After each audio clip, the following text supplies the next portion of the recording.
So it's it's the 29th of March 2020. It's a Sunday, and obviously we started this podcast in the midst of, it's probably the worst possible time we could have started it. We started it about 2 weeks ago, up in Crumlin at a Yes for Unity meeting, and we've interviewed about 10 people so far, and all in the middle of this dreadful pandemic that's been ripping through the globe, and has been facing massive pressure on society. We need some good news stories. We've had some great news stories of community grassroots support initiatives down in Uri, up in Strabane. There's some great work being done in Belfast as well by working class activists, and I'm delighted to bring some good news stories from the capital city down in Dublin there. And I have with me Brian Leeson, the national chair of Éirígí. Brian, Gormila Maigat for chat, and Sean you. So Brian, could you give us, I understand that you're central to some community support initiatives in Dublin. Could you give us a rundown on what's going on down there? Yeah, how are you, Karen? Thanks for having me on the podcast. Oh, you're very well. Yeah, it's locally, I think in a lot of areas in Dublin, I don't think I'm doing anything exceptional. I think it appears, certainly from social media, that lots of communities are self-organising. So, in essence, what we've done on our own state here is, put leaflets in all the doors, looking for both volunteers and offering support to older people and high-risk individuals. So, whether that's getting shopping in, medication, walking the dog, just somebody to chat on the phone, whatever their need is, that we would try and meet them from within, volunteers within the estates, and this stuff has been organised, as far as I can see, in a lot of communities, and it's all been done sort of on a it's not party political. It's very much just people doing the right thing, where they're reaching out to their neighbours. There seems to be, I think, pretty much every community, people are instincting out to the handful of houses, 5 houses to the left and 5 houses to the right, kind of thing, But it seems to be becoming sort of better organised as we're going. And in fairness, like from what we can see, most older folk do have some family members, the children or nieces or nephews or someone that is already looking out for them. But really what I think the job of the community kind of networks and support is going to be is trying to identify those people who don't have those kind of family supports, that you don't have a situation where you have older people or high-risk people living in isolation, and because they don't have any support, that they take the risk of heading out to the shops themselves or heading to the pharmacy themselves. So I think at the moment, from what we're seeing, I think, of course there are some people who have asked for help straight away, and in our own estate they're being helped to get in whatever supplies they need. But I think the longer this goes on, I think it's likely some of the family supports may become difficult for families to sustain a high level of support, particularly if they're living a significant distance away from their parents or their elderly relatives, or if the family members themselves get sick. They're not going to be in a position to provide support to their older relatives. So I think that's where the kind of community networks need to kind of get in, need to be developed as quickly as they can and all across the country. And just using simple communication, using WhatsApp, using Facebook groups, and particularly with older people. You actually do have to physically reach out with leaflets or knocking on the door and talking to them or ringing them, but doing it obviously in a way that's safe for everybody and using the correct social distancing. And obviously, Brian, what we're going through, like what we're going through is obviously it's a biological phenomenon, but it has clearly laid bare a lot of the inadequacies of the state, a lot of the inadequacies of the economy, and Éirígí, as we know, deeply principled socialist Republican organisation. Can you shed some light on what are the inadequacies, the clear inadequacies of the state. You're speaking about fantastic or grassroots support initiatives there. Are you finding that you are picking up, that those groups are picking up the pieces that the state has left behind? Yeah, I mean, I think, it's I suppose for me, I'm nearly approaching this on a kind of two-tier, or at two speeds. Like, one is the sort of big picture political analysis, and the second is just that immediate need in the local community to do what you can to help those vulnerable groups. I mean, absolutely. The chronic underfunding of healthcare is the most obvious one. I mean, that's really become glaring. That in this stage, the level of ICU beds, the level of high dependency beds, it's really brought that stuff to a head. Yeah. We won't know for a period of time how well. I mean, certainly the state down here moved much sooner than the British state, and moved more decisively. Now, whether it was enough or not to flatten the curve, that is yet to be seen. But either way, they were starting from with a health service that was chronically underfunded. Housing is another issue. I mean, where the levels of overcrowding is in Dublin in particular. There are hundreds, thousands of families living in chronically overcrowded housing. I could dozens of examples in this area of 5, 6, 7, 8, 9, 10 people living in homes, 3-bed houses, like, that just weren't designed, and they're multi-generational. So you've young kids living in the same small overcrowded homes with their grandparents, which throws up huge problems in the current with COVID-19. That throws up particular problems of intergenerational transmission, and the inability of the state. I mean, the state, for example, is incapable of offering all people who are found to be infected.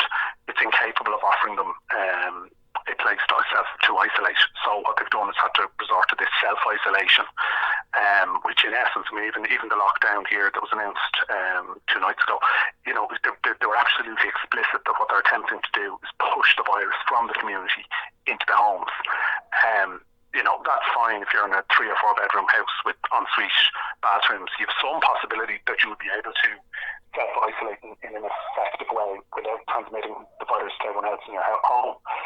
But the lessons from Wuhan and the lessons from Italy are that people, when people are left in their own home with no personal protection equipment and with no training in disease control. You're breaking up there, Brian. Sorry. I'm just saying that the lessons from can you hear me there? Yeah, I can hear you now. Perfect, yeah. Yeah, I'm just saying that in this state, the facilities don't exist to take everybody who is ill out of their family setting. Now, I'm not saying that can be done in most countries. I mean, no country has tens of thousands of hospital beds sitting idle, waiting for the possibility of a pandemic. But what has happened in this stage is that due to the fact that they can't take in people who are diagnosed with, say, mild symptoms or mild to moderate symptoms, they're not being isolated from their families. They're being told they're not being isolated by the state. There is no facility to which they can just check into to take the disease out of the community and out of the family home. Instead, what they're being asked to do is self-isolate within the family home. Now, if you have a larger family home, if you have a small number of people living in the house, and you have maybe a bedroom with an ensuite bathroom, there's a possibility that you could effectively self-isolate and recover without affecting anyone else in your home. But the reality is that your families do not have the personal protection equipment, and families do not have disease control training. So what we saw in Wuhan and what we've seen in Italy is that asking people to self-isolate leads to infection. Members of their family become infected, and in some cases, neighbours becoming infected. So again, this in this stage, this has been accentuated. This is where the underfunding of healthcare and underfunding of housing, you have a really undesirable kind of point where a crossover between those two, the chronic underfunding of those two services. On the one hand, the state doesn't have the capacity to take infected people into any sort of safe quarantined area, and secondly, many of those people who are infected are going to be in overcrowded homes, which is inevitably going to lead to clusters within that household and potentially within the immediate neighbours or the wider family. So, I mean, there's lots of other sort of big picture aspects of this that the contradictions of the capitalist system that are being exposed by this pandemic. But in particular, in this state, at this moment in time, I think that healthcare and housing, that chronic underfunding, that hands-off, laissez-faire approach to both, in encouraging and the sort of free market to reign in both sectors. Unfortunately, the chickens will come home to roost now with those approaches.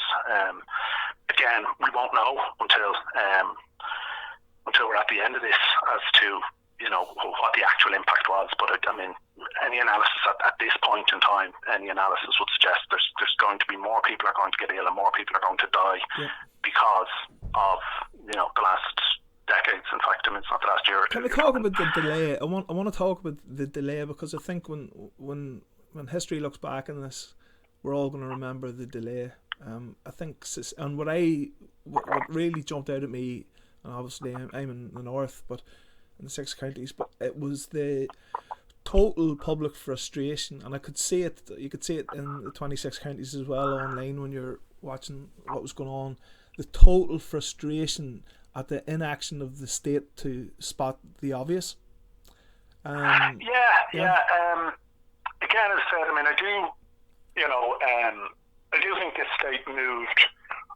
I mean, it's demonstrably so that they moved quicker and more decisively than the British state. But I mean, I wouldn't necessarily be holding them up as other than acknowledging that fact that they moved sooner and more decisively.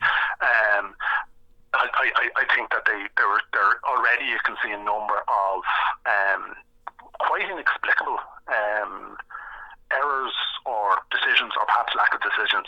So, and was that market driven? Do you think it was market driven, Bren? I think elements of it, yeah. I think the state was looking, certainly in the early stages, I think they were looking to protect the economy as much as possible.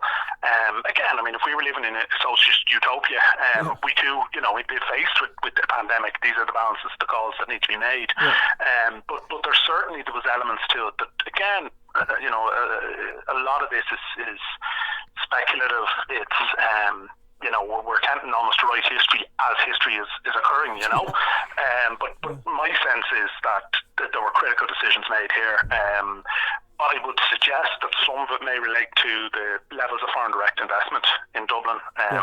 For example, the point blank refusal to close the airport, or even to screen at the airport, seems to me to have been really just a really bad decision, or a lack of a decision. I mean, coupled with things like the Italian rugby match, which the rugby match was cancelled, and yet plane loads of Italians who had booked their flights and booked their hotel rooms were still allowed to arrive into Dublin on the weekend of the cancelled match.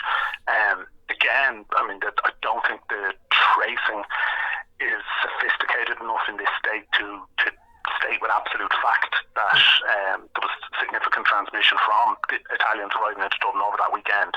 But I mean, it just seemed like a really illogical decision from a public health point of view, not to just cancel those flights and cancel at the point at which it was clear that Italy had a major problem. As I say, Cheltenham allowing flight loads of people to fly to Cheltenham, knowing full well that the British had taken this absolutely insane herd immunity strategy, allowing flights to and from Cheltenham was again just madness. And see, this brings us round, like we have an indirect result of this will be that we have a population now who are indirectly politicized. Who are looking at the bigger picture. They're looking at social networking, social capital. They're looking at resourcing the population that is now aware of where national resources sit. They're aware of their priorities of the state. Do you believe this? And and you're based in Dublin, obviously, but do you believe this will result in an increased politicisation of the population, and will that be positive? Yeah, I mean, I think that's certainly one possible scenario. People, there's no doubt about it. I mean, that people now, at least temporarily, have a much higher value on healthcare workers, which, in fairness, I think the general population always had a high value on healthcare workers, but it's now much higher. Yeah. But there's also a much more consideration of people working in supermarkets, the people that are doing deliveries, people that are working in pharmacies, all those supply networks, the farming sector. I think there must definitely an increased appreciation of those sectors. Now, has that yet reached sophisticated politicization? I don't think so, but I think it's heading in the right direction.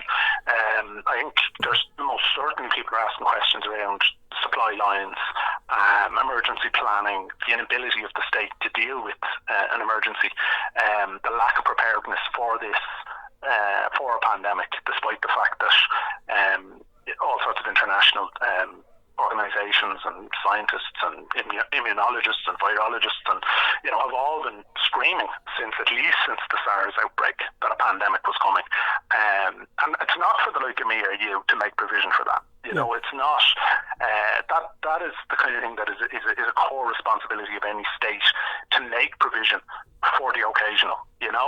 Like this state has fleets of snowplows and road gritters in preparation for the once in every 10 years or once every 15 years when we get a heavy snow.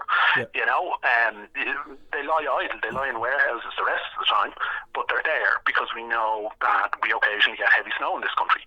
And it seems in terms of pandemics that the state has absolutely had no preparation, really. I mean, it looked to me like they just took some dusty old manual down off a shelf and started trying to figure out what do we do now, they're caught with their pants down, there's no doubt about it. And there's the other aspect of this will be, inevitably we have the insane scenario where down round Dundalk direction you had schools, say in Fahard, closed before a school up the road in Jonesborough, and the insanity of partition once again was laid bare. Absolutely, Karen. And I think really on that, when you're dealing with a highly contagious disease that is expanding at an exponential rate, every day matters, every hour matters. Yeah.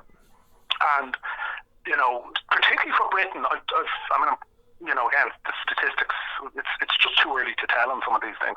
But I think it is almost certain that Britain is going to get a much harder, a much higher incidence of illness and serious illness and death as a result of the strategy that Johnson deployed. The north might be, there may not be as dramatic a north-south difference. Certainly, leaving the schools open that extra week in the north and generally just not taking it seriously. I could even see from my own social media feed that, people who I know in the north just didn't seem to, I'm not applying a blanket out to everybody, but certainly there just didn't seem to be the same level of chatter about it. And there seemed to be a longer period of people kind of just, maybe cracking jokes about it, or it's only the flu. So look, weren't we told about all these other catastrophes that were happening? They never happened. That kind of killer bees. That seemed to me, and that happened in the 26 counties as well. But I think it just seemed to be a bit of a gap there between when the populations in both states kind of sat up and went, "Whoa, what's coming here? This looks serious," Yeah, but we had like I had Sean Bresnan on the podcast last week, and Sean's a carer for his partner Claire, who would be very vulnerable to this, and there was an immense sense of anger from Sean, who was quite blatant in his belief that Arlene Foster, due to her open attachment to Westminster and her deep wish to be seen to be aligned to Westminster put his partner's life at risk. And if this is demonstrated across the board, what I'm trying is, and we make no apologies, we're revolutionary activists and we seek to change society out of and if tragedy pushes us towards that direction, so be it. What I'm saying is, do you think there could be out the other end of this an opportunity to demonstrate further, if that demonstration was even needed, the insanity of partition, and could it push the public mood both north and south closer? I think so. Like at a very simple level, we as a party had called for strict travel restrictions and health screenings to be introduced. Quite early on. I saw that to Éirígí's credit. Éirígí had been calling very early on for this, Yeah, and we actually had our own Ardèche was due to take place on the 14th, which was the Saturday before St. Patrick's Day. Yeah. And we had been discussing for probably 3 weeks beforehand, will this go ahead? Now, you're talking an event that might have had 50 to 100 people at it. Yeah. When most governments were at that point reducing, you had to reduce your indoor meetings to no more than 500 people. Yeah. And we were already, it was on our radar from early March that this pandemic, or epidemic as it was then, was gaining pace in Italy, and we made the call internally a number of days before we publicly announced it, because we wanted to talk to our own members and to supporters, just to tell them that the Ardèche was cancelled, and then we made the public call for the state to move to close it, but it was for both states, but it was very much on an all-Ireland basis. Yeah. And in a way, no matter, and this is where Boris Johnson's strategy, like, it is undoubtedly going to cost more people in the 6 counties are going to become seriously ill and die as a direct result of Johnson and Arlene Foster's propping up of Johnson's strategy. Yeah. But it extends further than that, Kieran, because I have no doubt that there are significant numbers of Irish people, as the scale of the pandemic in Britain becomes apparent, are going to hop on planes and come home, if they haven't done so already. Yeah. And there's every possibility that some of those people will carry the virus with them.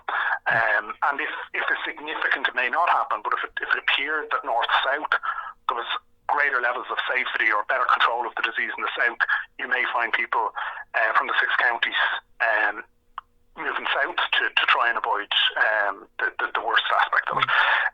So, if we were in a unified, if we had a unified all-Ireland state, we could have put in place rigorous checks at our ports and airports, brought in a 3-week total shutdown, burned this virus out within a relatively tight period of time, and then at least reopen the country internally with rigorous health checks, quarantine, not this thing of read a leaflet at Dublin Airport and leave it up to you whether you want to self-isolate or not. I think we need to move to the point where you would have, as Éirígí has called for, where you would have proper monitored quarantine, 14-day quarantine for everyone coming into the country, returning immigrants in particular. Obviously, we can't refuse them access to their, but if they're coming home, they should have a 14-day monitored quarantine.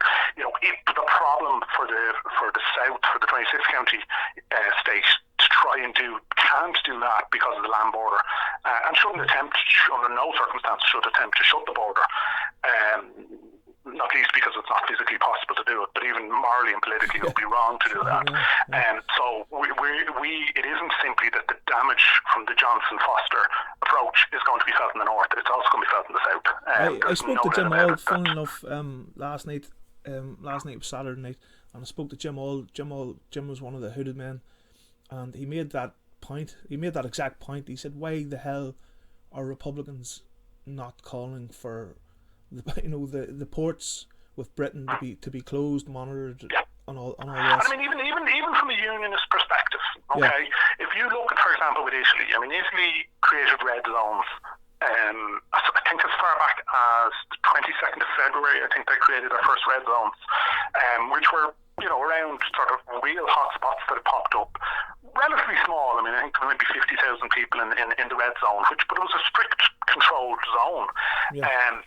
Now, I don't think anyone within those within the red zones, had a meltdown over the constitutionality of doing that. Yeah. They recognised that there was a serious problem within those towns, and eventually it kind of widened out to Lombardy, and eventually, as we know, they ended up having to do a shutdown for all of Italy. Yeah. But even from a unionist perspective, even they must recognise that the Irish Sea represents a physical limit and a mechanism by which we can control the spread of the virus.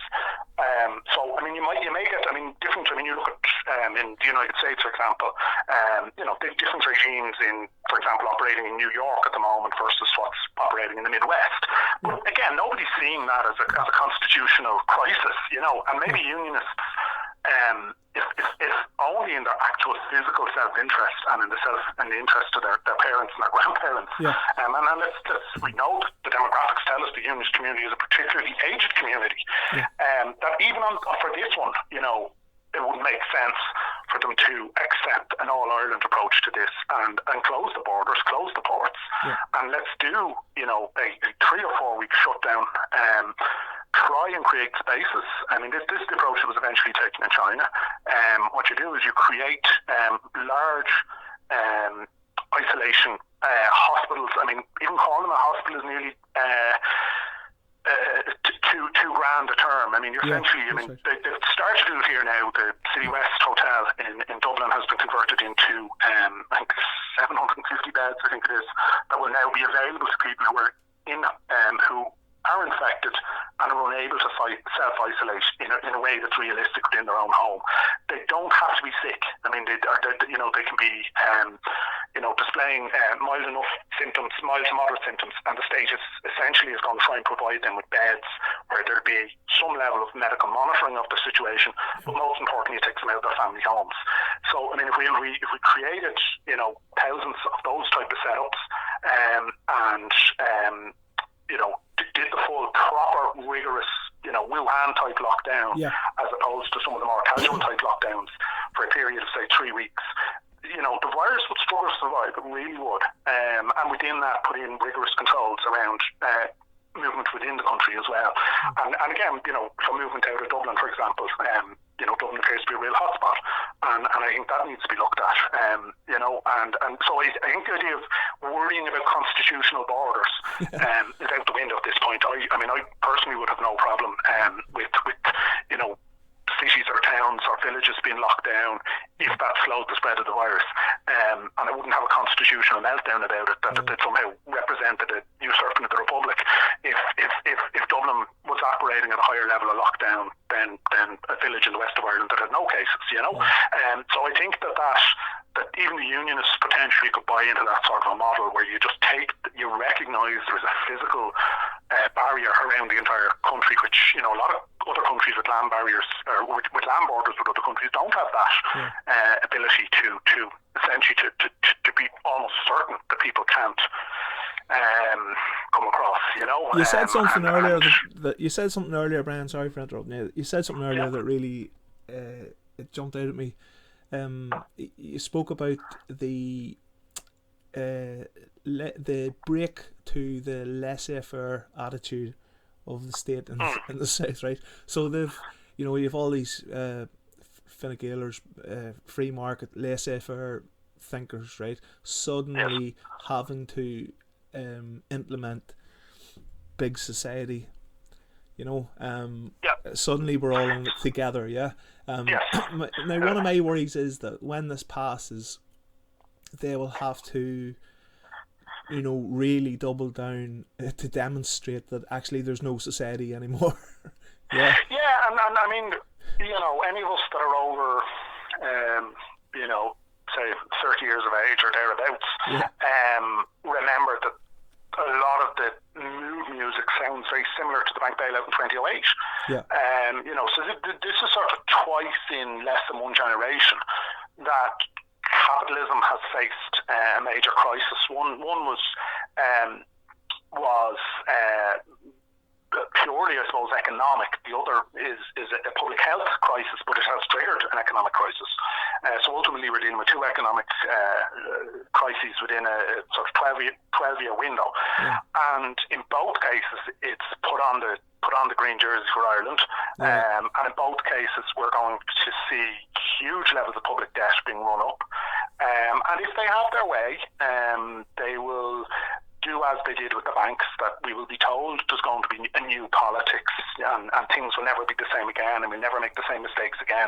But in reality, if they get over the crisis, if they get over the public health, followed by economic, followed by political crises, if they get over those three interrelated crises, they will attempt to get back to business as normal. There's absolutely no doubt in the world that that's where they will attempt to go with this.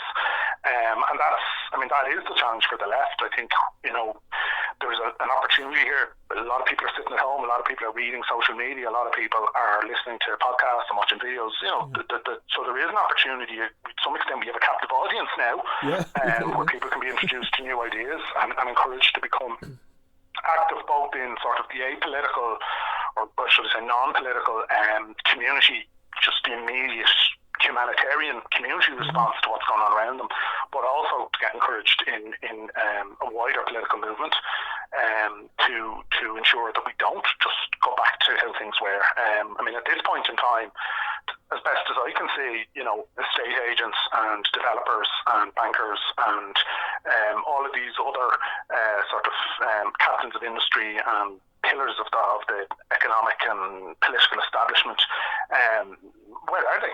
Yeah. What are they doing? And most of them are working from the safety of their own homes. Sitting on their laptops, trying to protect their own economic interests. Absolutely. And it's been left to the girls and boys working in Tesco's and the DHL delivery lads and the Unpost lads, and they're the ones who have who are stepping up and actually going to get this thing, meet this challenge head on, and put, and obviously our doctors and nurses and everyone that's working anywhere near the health system is putting themselves at considerable risk. And you're absolutely correct. They are not. They will attempt, as they did with the banking crisis, to sell this narrative, to propagate a narrative that we are in a time of crisis. Ireland must all pull together. We must do it for Ireland. Pull on your green jersey until the crisis passes, and then they will attempt to reinstate the laissez-faire, market-led approach. And we'll pick up the check, or we'll pick up the bill, no doubt.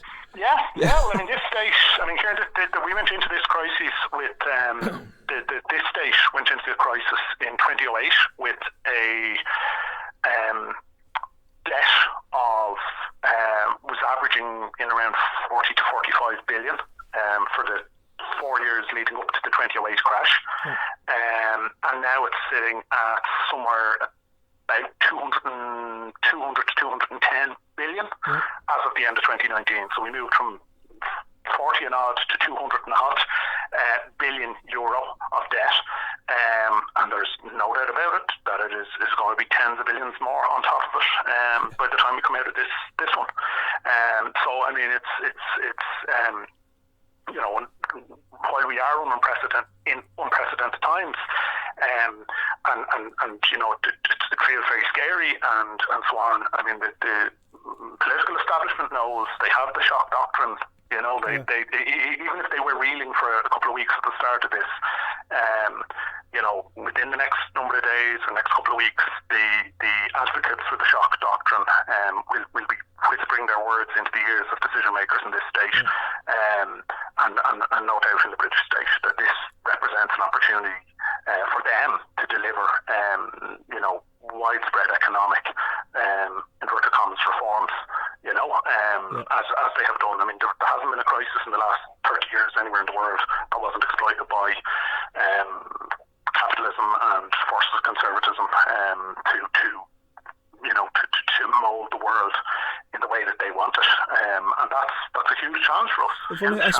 I also spoke to via WhatsApp about 4 nights ago to Sean Matthews, and Sean many listeners will know, Sean's living in Australia now. He's working on the building sites down there, and Sean's an anarchist, but he would be widely known in sort of national, in national liberation circles, if you want to call it that, in Republican circles. He would have been an active anarchist within Republicanism, if that makes sense. And Sean is concerned, and he says a lot of people in his political demographic are concerned that we could be seeing the foundations of a police state.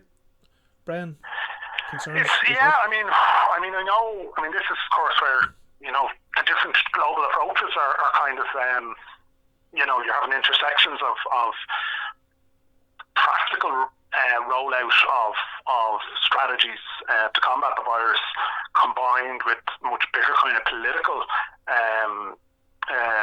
questions. I mean, for example, here in this state now, they have they're developing software similar to the software that was used in Singapore, I believe, or South Korea, or possibly both,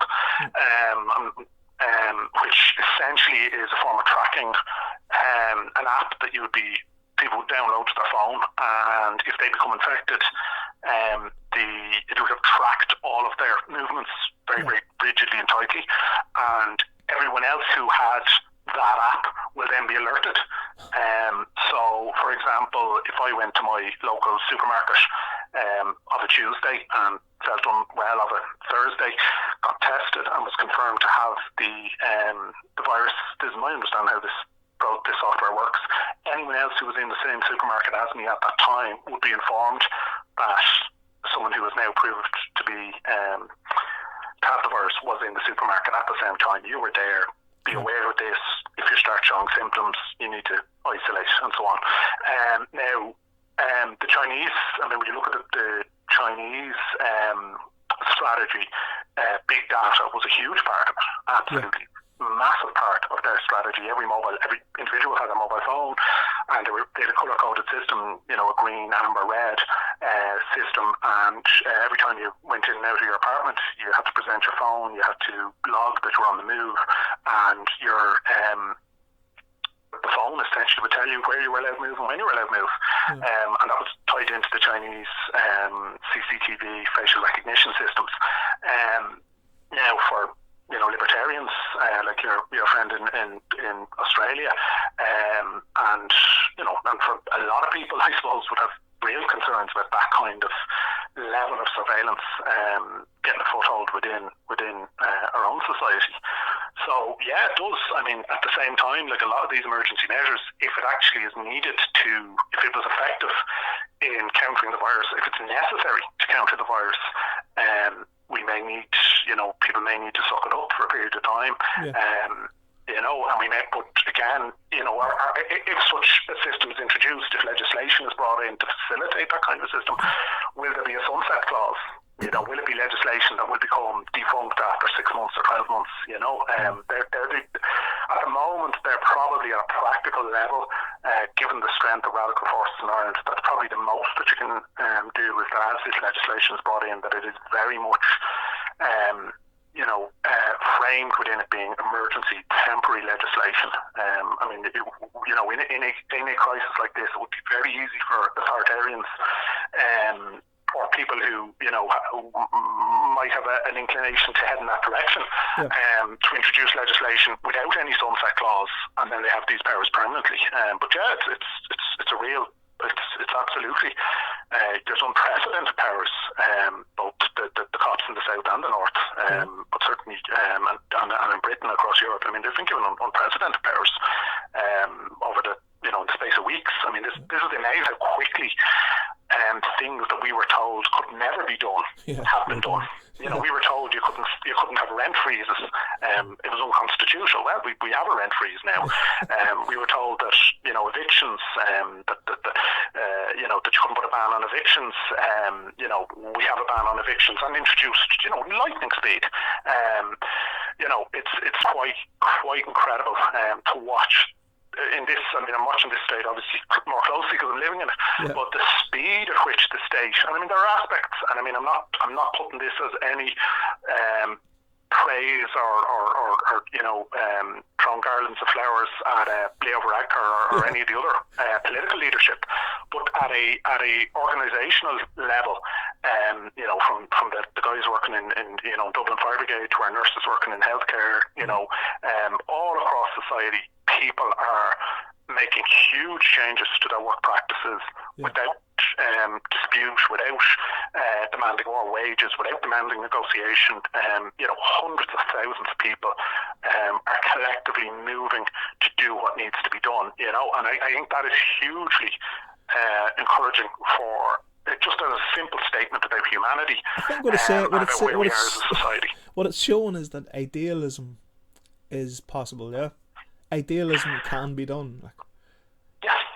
Rapid change can happen. Yeah, absolutely. When the will is there, and I mean, people are asking the question. I mean, in fact, I believe, I don't want to misquote, but one of the politicians, one of the senior Fine Gael ministers, seemingly was being interviewed and was sort of asked, why couldn't some of these changes made before?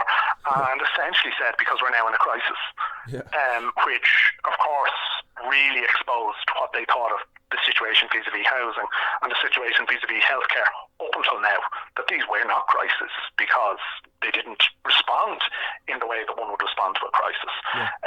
So, it absolutely, now again, this is within the framework of the capitalist system, but within that framework, even within the sort of architecture of the capitalist system, they've pulled private hospitals into effective sort of public use, and didn't leave the private hospitals a lot of choice in the matter.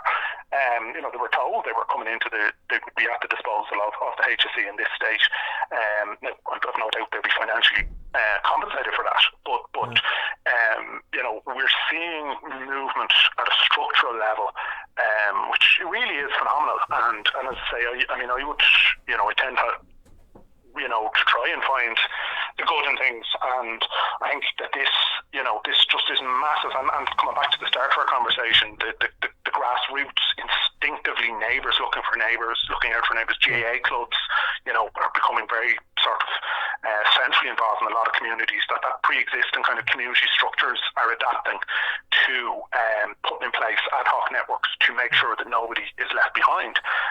It's hugely warming, and I mean certainly if you judge by my first-hand conversations, judging by your social media, judging by listening to the chat shows on the radio, the general public have absolutely no problem with us effectively rapidly creating a public health system, a single-tier public health system.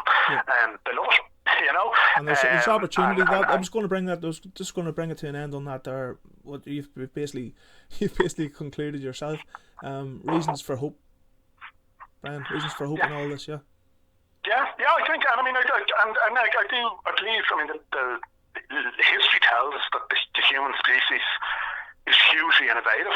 And we are starting to see international cooperation. I mean, for example, today, and again, I'm not, it wasn't a gift. We're not saying it was, but as of, I think, during the course of our phone call, the first plane has arrived from Beijing on our former national airline that was allegedly it was a public airline up until a number of years ago. But they flew out to Beijing. They've got the PPE equipment, and they've landed back in with the first plane load. So China is gearing all its factories are being geared up to supply the world with safety materials. We're starting to see, and again, I am absolutely immune within the framework of capitalism, but unfortunately that is the system we live within. We are seeing, companies that produce booze switching to manufacturing hand sanitizer. Some of them doing it free of charge, some of them doing it at cost, and I've no doubt some will attempt to profiteer out of it. But there is a whole and all of society response to this, and yes, there are absolutely, of course, there are people that are attempting to financially gain and profiteer out of it, and price gouging, that is going on. But I mean, the overwhelming response of people has been positive, in my opinion, and I think people have, the idea of working, and I think one hugely encouraging thing about this whole thing is the notion that we would just essentially allow this to take out a high percentage of people over the age of 70 has been roundly rejected as just not acceptable. And I do think at an international level, and at coming at this as socialists, the fact that the human society, by and large across the world, has deemed it worthwhile to close down entire economies in a way that has never happened in history. People have deemed that to be a price worth paying to protect our parents and protect our grandparents. And I think that's a hugely, and a lot of it coming from public pressure. I mean, no doubt there were certain governments and certain, financial and political forces that would quite happily have made that sacrifice. And I You're breaking up again, Brian. Say again, sir? You're breaking up there. Listen, Brian, I think you've given us a fantastic insight into what's the hopes, fears and opportunities out of all this, and I'd like to just wish you all the best in it for you and your family and encourage you to stay safe. You seem to be on top of it, so I've no doubt that you'll come out the other end grand. Well, hopefully, and the same to yourself, just to stay safe, and to all your listeners on the podcast, that we all have, at a basic role, let's all do the hand washing, the social distancing, let's look out for our community, and beyond that, let's build a left-wing response, a medium, long-term response, beyond just the immediate dealing with the consequence of the public health crisis. We need to be gearing up to deal with the political and economic crisis that's going to come out the other end of this, and start, as we do all the time, trying to build up the forces of the left. And when we have that captive audience of people sitting at home at the moment, glued to their phones and glued to their laptops, let's explain what we're all about of the left, and how our alternative society would have dealt with this crisis in a much more rapid manner, and I think that's the task ahead of us, and above all else, let's all try and stay safe, Brian Leeson from Éirígí, gur míle maigad agus chief me go le tá sí logam. Well, tá fáilte rud ceann. Slán, amor.